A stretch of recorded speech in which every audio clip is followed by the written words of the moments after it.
वक्रतुण्ड महाकाय सूर्यकोटि समप्रभ निर्विघ्नं कुरु मे देव सर्वकार्येषु सर्वदा।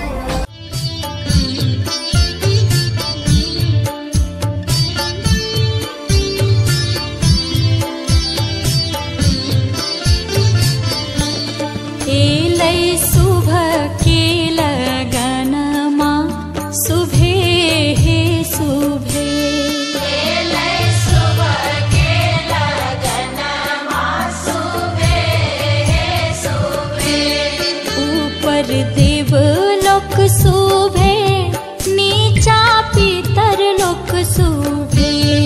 ऊपर देवलोक शोभे नीचा पितर लोक शोभे। एलै शुभ के